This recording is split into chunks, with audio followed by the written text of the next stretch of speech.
Bonjour à tous, bienvenue donc ici par rapport à cette première leçon concernant donc ici l'ouvrage intitulé Les fondations livres théoriques. Alors dans cet ouvrage des fondations livres théoriques, on va avoir ici un premier chapitre qui concerne donc ici la reconnaissance des sols. Alors pourquoi est-ce que ce chapitre a été mis en première position? Tout simplement pour faire comprendre aux étudiants qu'en fait la reconnaissance d'un sol est quelque chose de primordial avant même le dessin et la conception même de la structure d'un bâtiment, et ce de quelque grandeur qu'il soit. Et donc ici, dans ce chapitre, on va essayer vraiment de montrer, comme je dis, en pratique, vraiment essayer de montrer les différentes possibilités d'essais qu'il existe pour avoir une connaissance plus ou moins importante du sol sur lequel on va venir implanter notre bâtiment. Alors on va les voir par ordre que vous voyez ici du numéro 1 au numéro 6, le sens le plus précis, donc en sachant que le numéro 1 est le moins précis, et le numéro 7 est forcément le plus précis.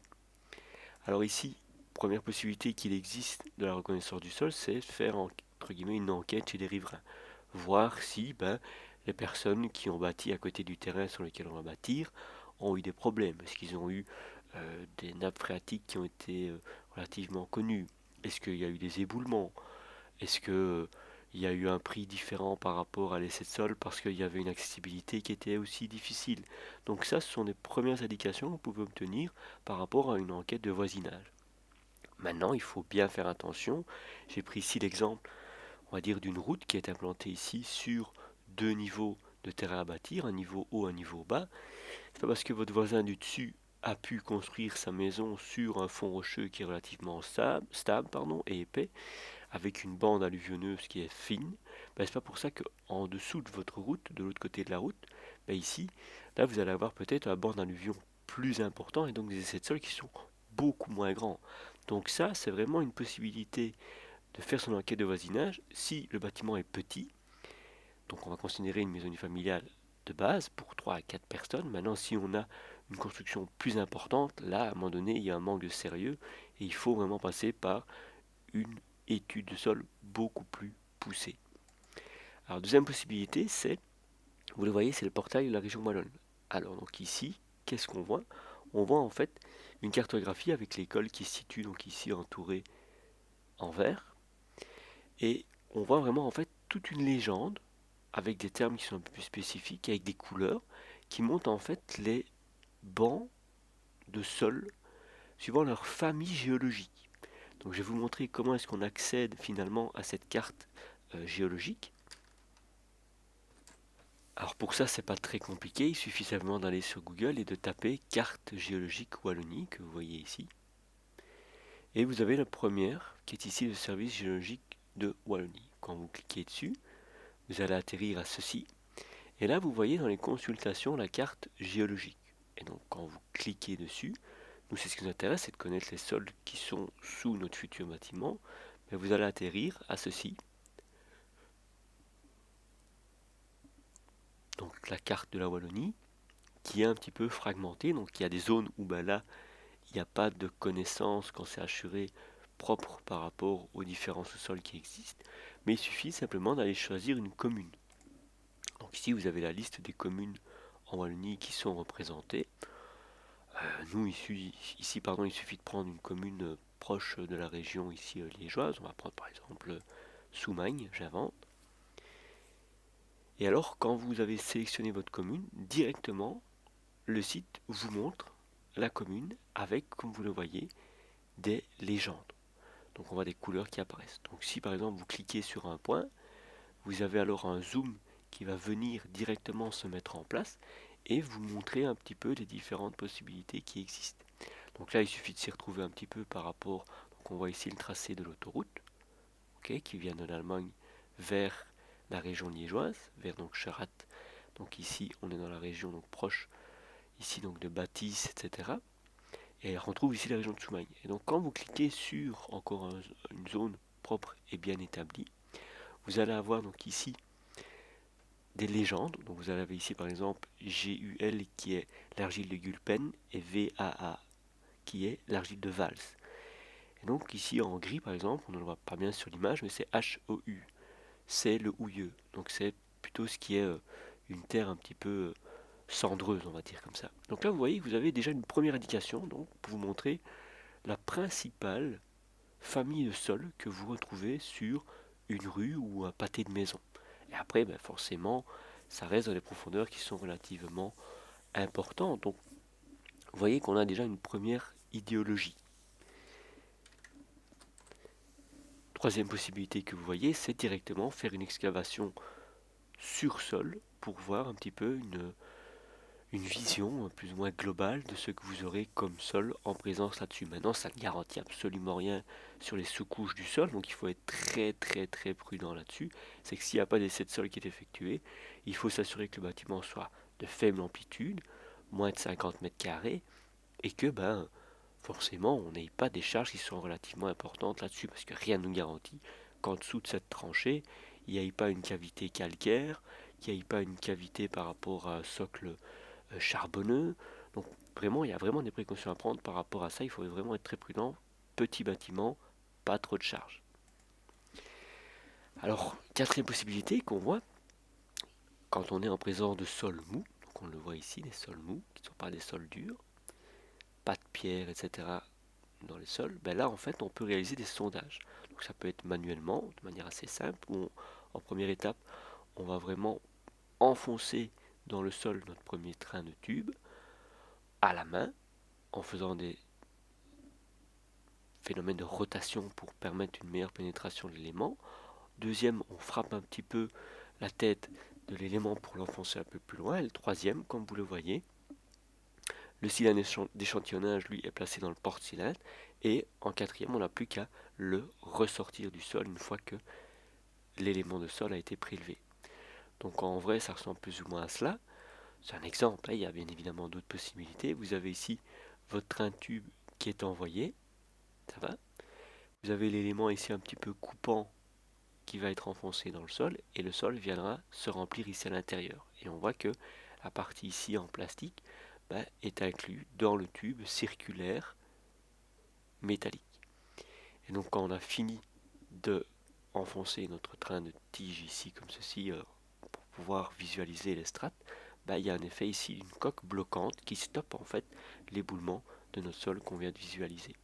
Donc ça va nous permettre de visualiser des strates et bien voir sur la profondeur qu'on envisage les différentes couches les unes sur les autres. Et vous avez ici des possibilités de matériaux de forage avec la poignée et les éléments par rapport ici donc à leur diamètre, les éléments qui vont prélever notre échantillon de sol.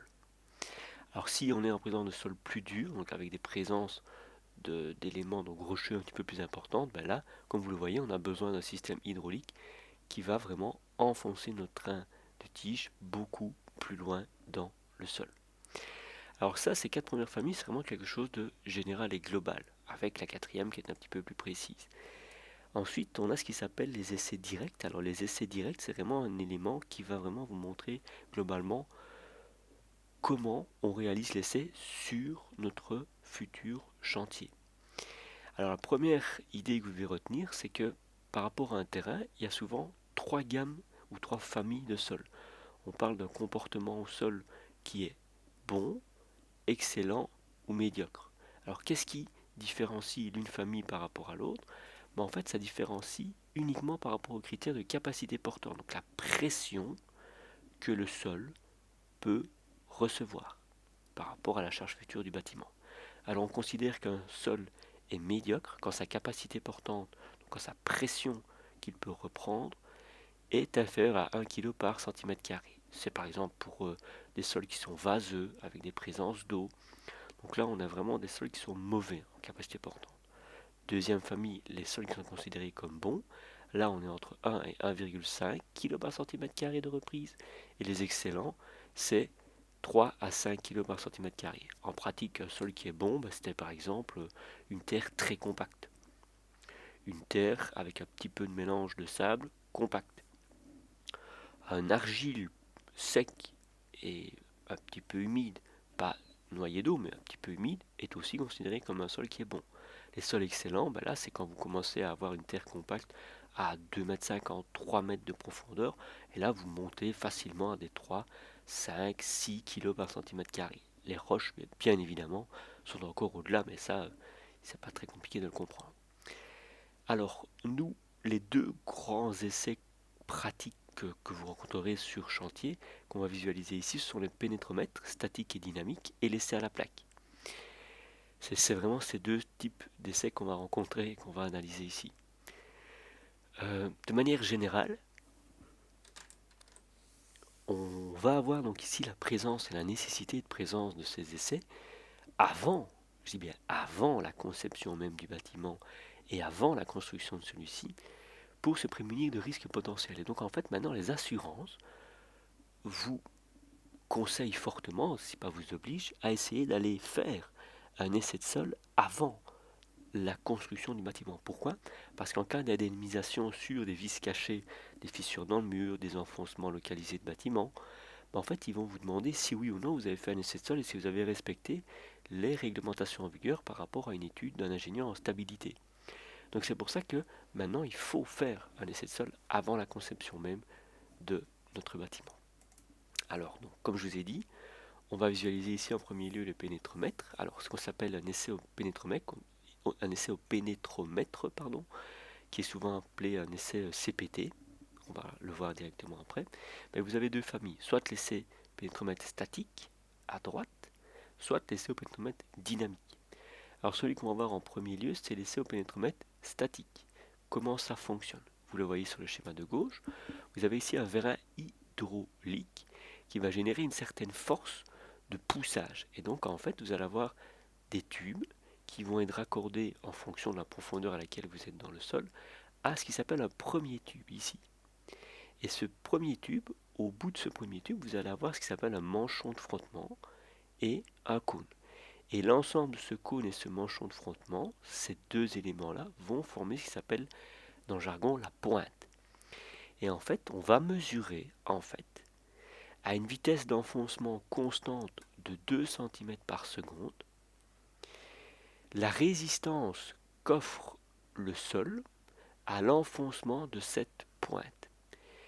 Et donc, on va avoir pour ça une norme standard qui va nous dire que la surface horizontale de ce cône fait 10 cm² et a une ouverture ici à la pointe de 60 degrés.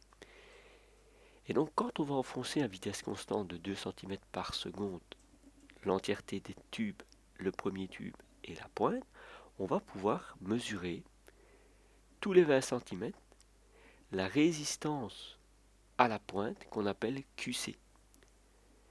Et ça, cette résistance à la pointe, on va la mesurer via le cône, puisque c'est le cône qui est en contact directement ici avec le sol. Et on va se permettre, grâce à l'enfoncement de cette pointe, de mesurer, comme vous le voyez, le frottement latéral entre le sol et notre manchon de frottement. Donc bien comprendre que ici à la pointe, il y a deux systèmes. Donc il y a vraiment le cône qui a une certaine surface, qui a une certaine ouverture d'angle et qui permet la mesure de QC, la résistance de la pression donc à la pointe du sol sur le cône. Et en vert, la résistance au frottement latéral via le manchon de frottement.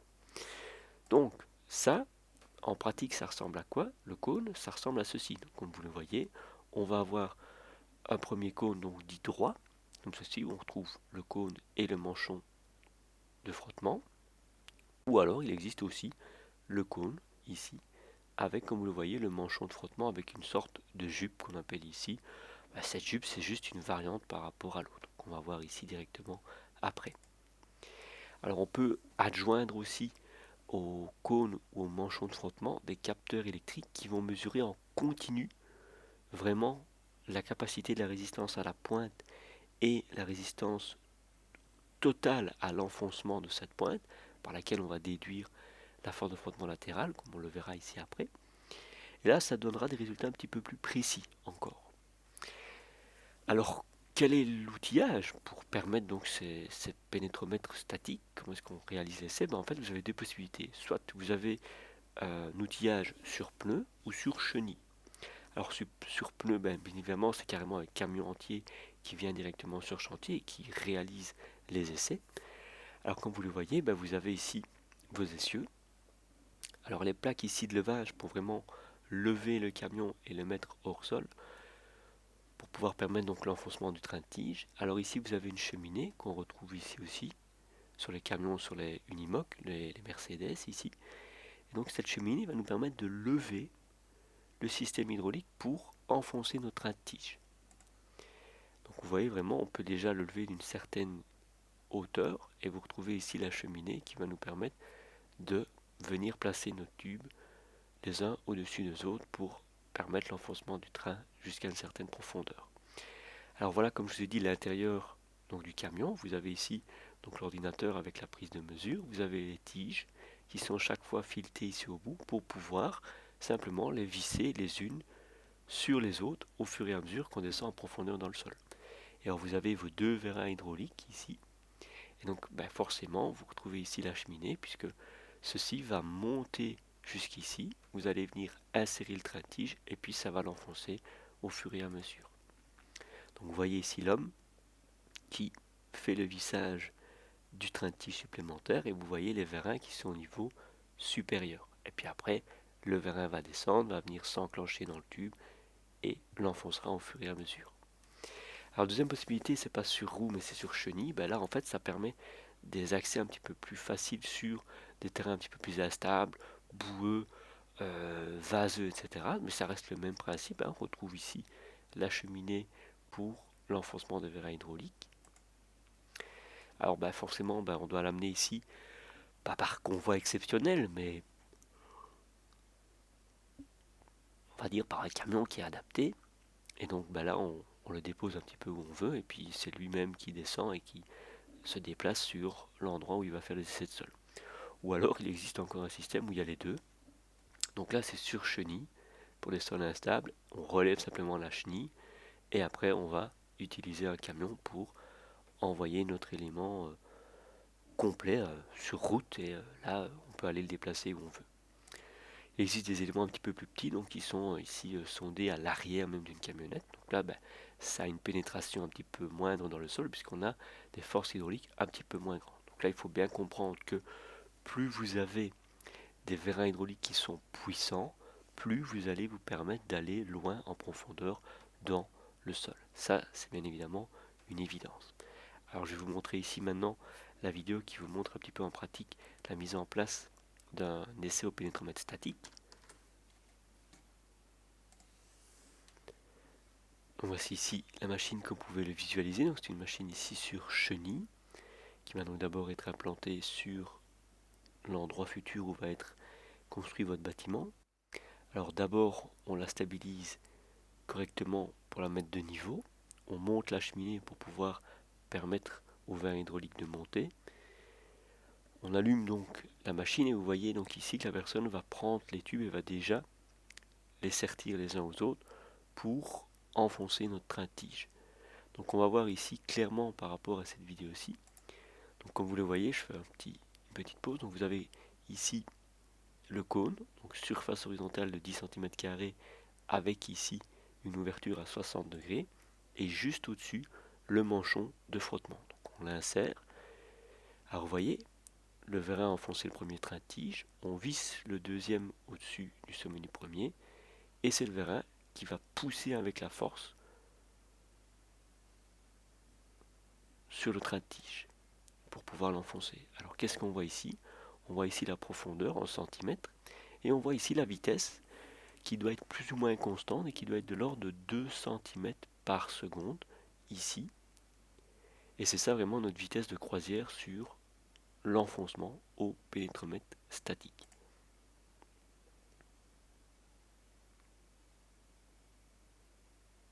Alors vous voyez que quand le vérin a fini de pousser pour mettre un tige, on visse le deuxième et le vérin continue son travail au fur et à mesure. Alors là, comme vous le voyez en bleu, on va voir ce qui s'appelle la résistance à la pointe. Donc la pression à la pointe va être ici. Et là, ici, en fait, on a la résistance en rouge totale à l'enfoncement de notre pointe. Donc en bleu, résistance plutôt au cône, comme vous le voyez là-dessus. Et enfin en rouge, résistance totale à l'enfoncement. Ça va? Donc, maintenant je vais vous montrer de manière un petit peu plus schématique en résumé comment ça fonctionne. Donc ici, par rapport donc, à ce qu'on peut trouver de la manière courante, je vous ai dit que ça s'appelait des essais CPT. Les plus courants sont le pénétromètre mécanique, comme je viens de vous montrer avec un cône dit simple.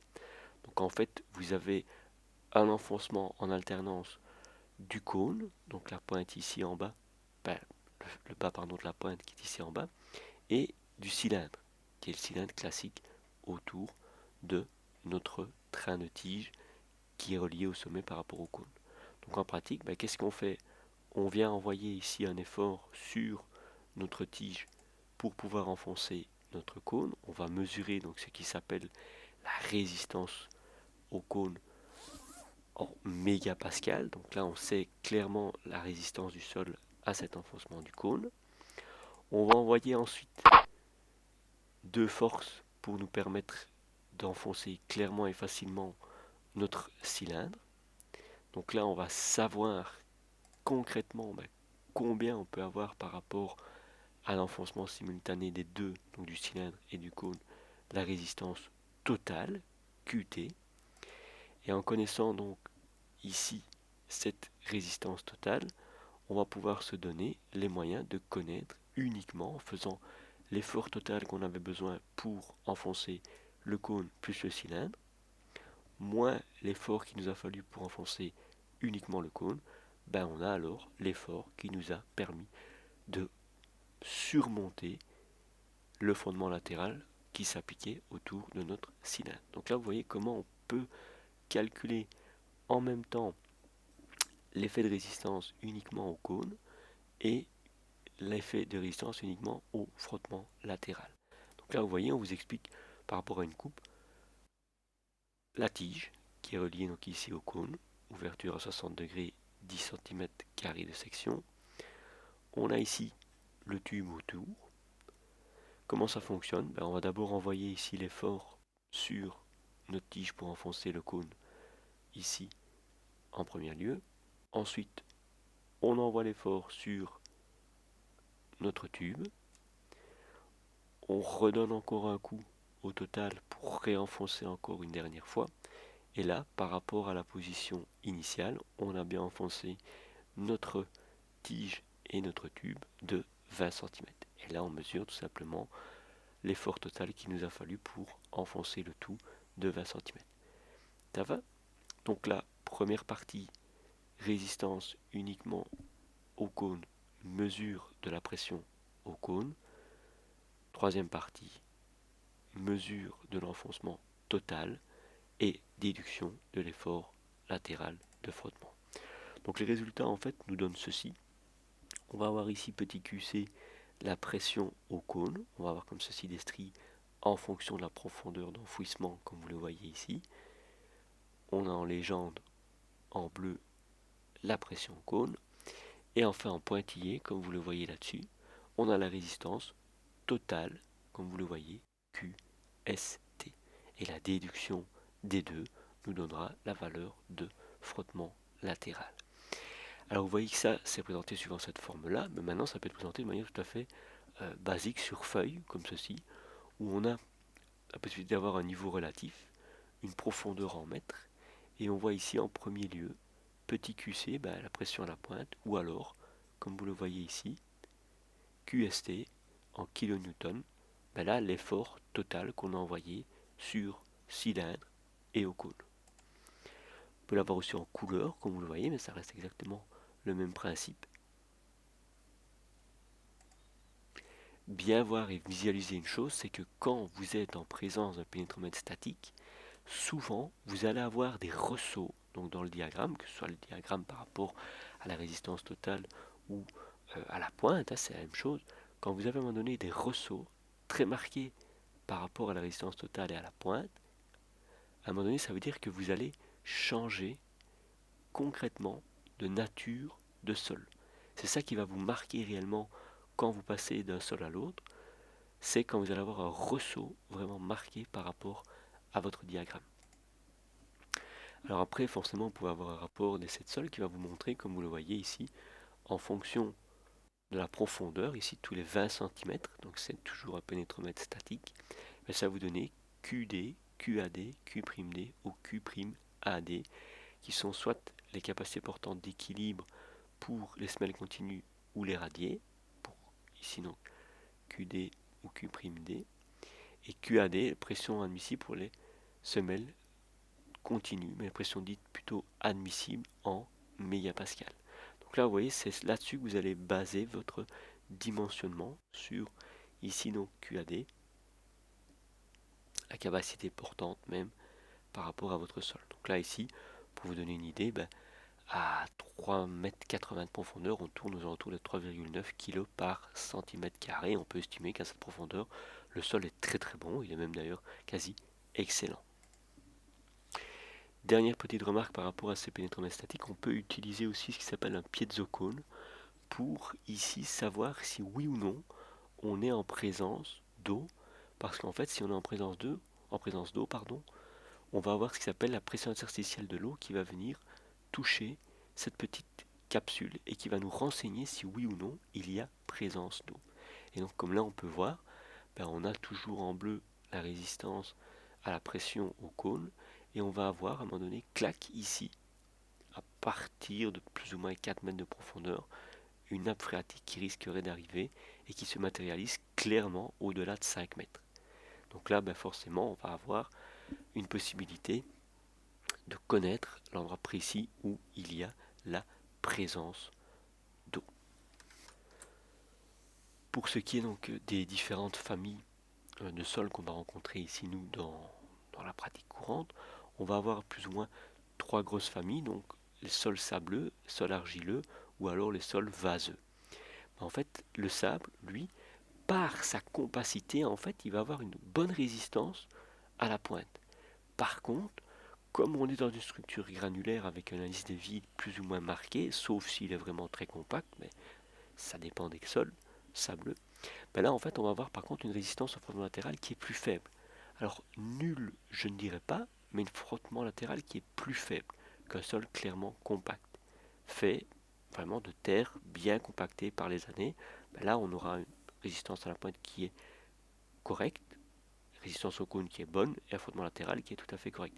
Par contre, comme je vous dis, les sables, ben là, par l'indice des vides plus ou moins marqué, on va avoir une résistance au frottement latéral qui peut être plus faible. Par contre, une résistance à la pointe qui, elle, est tout à fait correcte. Alors l'argile, c'est complètement quasi presque l'opposé du sable.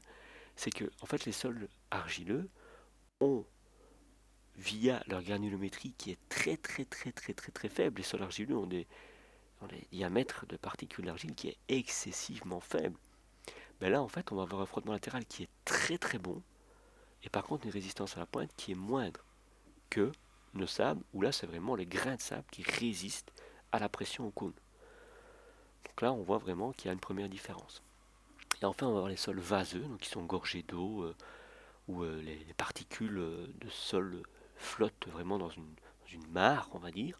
Mais là, en fait, il n'y a rien qui résiste. Donc vraiment, la capacité portante est mauvaise, donc on va avoir une mauvaise résistance à l'enfoncement au cône, et on va avoir un frottement latéral qui est quasi presque nul. Donc là, les sols sableux vaseux, c'est quasi presque difficile, impossible, voire impossible de construire dessus. Alors il faut voir aussi, je vous ai dit que vous allez avoir des fois des ressauts quand vous avez des sols qui sont de nature différente, donc on le voit clairement ici. Premier sol, clac, on a un ressaut, hops, on a un deuxième ici, troisième, hops, on a ici, et hops, quatrième, on remonte. Et en fait, à un moment donné, que vous allez avoir quasi presque des montagnes qui n'arrêtent pas de grandir, en fait, c'est quand vous avez des blocs rocheux de petit diamètre, hein, même, mais qui, à un moment donné, empêchent l'enfoncement facile de notre cône et vont vous empêcher d'avoir vraiment des sols réalistes. Donc là, à un moment donné, quand vous avez vraiment une succession de pointes, c'est qu'à un moment donné, vous êtes dans des sols qui sont rocheux, voire même terreux avec présence de cailloux dedans. Et là, à un moment donné, il faut arrêter. On ne sait plus interpréter facilement l'essai, et donc on arrête, on stoppe complètement l'essai. Il y a même un risque, si vous continuez à vouloir enfoncer votre train de tige, que votre tige flambe et à un moment donné casse. Et là, pour la récupérer, vous pouvez la laisser telle qu'elle dedans, vous la récupérez très très difficilement. Ok. Alors les essais sont fonction donc d'un paramètre qui est très simple à comprendre, c'est la profondeur d'investigation. plus vous voulez aller loin en profondeur d'investigation, plus il vous faudra des machines importantes. Qu'est-ce qui va différencier l'utilisation d'une machine ou l'autre en fonction de la profondeur? C'est sa capacité d'effort d'enfoncement qu'on mesure en kilonewtons. Plus cet effort en kilonewtons est important, plus vous allez pouvoir enfoncer votre train-tige loin en profondeur dans le sol. Alors ici, les 30 à 50 kilonewtons, c'est approprié pour des sondages qui sont pas très loin en profondeur, 3-4 mètres de profondeur maximum.